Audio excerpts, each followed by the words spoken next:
ضروری تھی یہ وضاحت کہ عید کا دن آتا ہے، جس طرح امام باقر علیہ الصلوۃ والسلام فرماتے ہیں کہ عید کا دن جب آتا ہے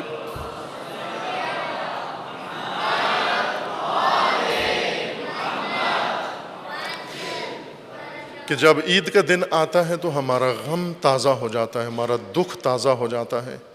تو راوی نے سوال کیا کہ کیا غم ہے؟ امام علیہ السلام نے فرمایا کہ عید کا دن امام مسلمین کے لیے ہے مخصوص، اور عید کے دن جب میں مسند حکومت پر طاغوت دیکھتا ہوں تو میرا غم تازہ ہو جاتا ہے۔ یہ غم امامت و غم آئمہ ہے، لیکن شیعہ کا یہ نہیں ہے غم۔ انہیں کوئی عید کے دن کوئی مشکل نہیں ہوتی، کون مسند پہ بیٹھا ہوا ہے، انہیں پرواہ نہیں ہوتی، چونکہ شیعوں کے اپنے غم ہیں، آئمہ کے اپنے غم ہیں، عزاداروں کے اپنے دکھ ہیں، امام حسین کے اپنے دکھ ہیں۔ امام حسین کو اور چیزیں تکلیف دیتی ہیں، ہمیں اور چیزیں تکلیف دیتی ہیں۔ ہمارا غم ایک نہیں ہے آئمہ کے ساتھ، اگر ایک ہوتا تو ہمارا بھی عید کے دن کیا غم ہونا چاہیے۔ خدا شاہد ہے کہ ہر عید کو یہ دکھ نہ معمولی غیر معمولی طور پر یہ عقدہ بن کر ظاہر ہوتا ہے کہ عجب یہ کیا تفکر ہے کہ عید واجب ہی نہیں ہے، یہ کیا تفکر ہے کہ جمعہ واجب ہی نہیں ہے، کہاں ہم آ پہنچے؟ کیوں؟ چونکہ حاکم امام نہیں ہے، تو امام میں معصوم نہیں ہے تو دین ہی معطل ہو جائے گا، یا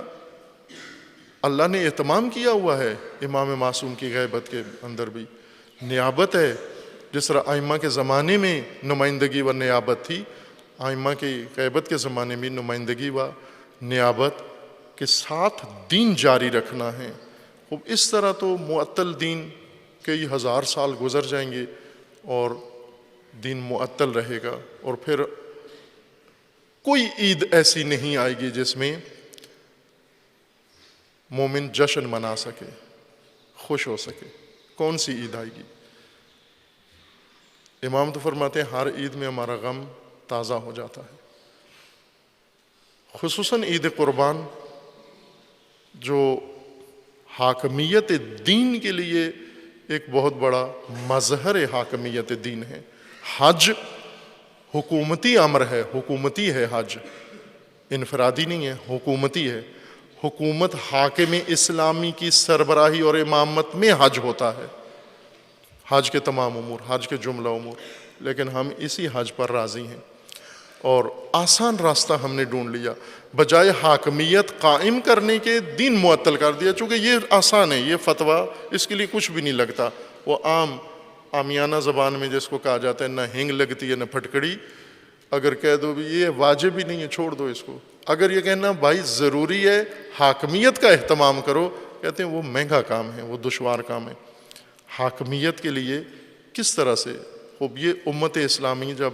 یہ ایام آتے ہیں، جمعے کا دن کتنی سادگی سے ہم گزار دیتے ہیں، لیکن دل میں عقدہ رہتا ہے ہر جمعے کا دن جب آتا ہے، خدا شاہد ہے ایک شدید عقدہ دل کے اندر قائم ہوتا ہے کہ یہ روز مسلمین تھا، جمعہ روز اسلام ہے، جمعہ روز حاکمیت اسلام ہے، روز حاکم و امام مسلمین کا دن ہے جمعہ، لیکن یہ جمعہ ہمارا گزر جاتا ہے اور ہم سادگی کے ساتھ اور باقی تمام امور جمعہ کو وہ نظر انداز کر کے، نماز تھی 2 رکعت اس کو بھی کہا کہ یہ بھی واجب نہیں ہے چھوڑ دو اس کو بھی کیونکہ امام نہیں۔ خوب اس کے لیے جوش، وضو نہیں ہے نماز چھوڑ دو آپ۔ تسلسل ہے نظام خدا کا، اللہ کا نظام کسی زمانے میں منسد نہیں ہوتا، بند نہیں ہوتا، ایک لمحے کے لیے دین خدا معطل نہیں ہوگا، نہیں ہوگا، یہی فارمولہ ہے دین کا، ایک لمحے کے لیے معطل نہیں ہوگا۔ رسول اللہ تشریف فرما ہو دین خدا جاری ہے،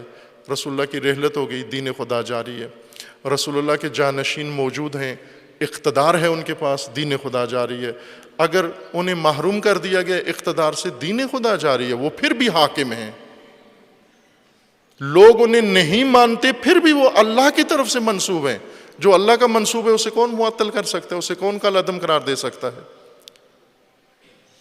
لیکن مومنین نے رضاکارانہ طور پر کالعدم قرار دیا ہے، انشاءاللہ خدا کرے اتنا شعور ہم سب کے اندر آئے کہ ہم اپنے دین کی اساس و بنیاد کو اس کی حکمت و فلسفہ کے ساتھ پڑھیں، اور پھر عید قربان آئے اور اس میں واقعاً جشن بندگی و جشن عبودیت، و نہ معطل عید اور معطل دین اور معطل امامت اور معطل حکومت میں اپنے دل کو گوشت سے اور سری پائے سے اور ان گہما گہمی میں سرگرمی میں گزار کے اور پھر یہ سمجھیں کہ ہم نے عید گزار دی ہے۔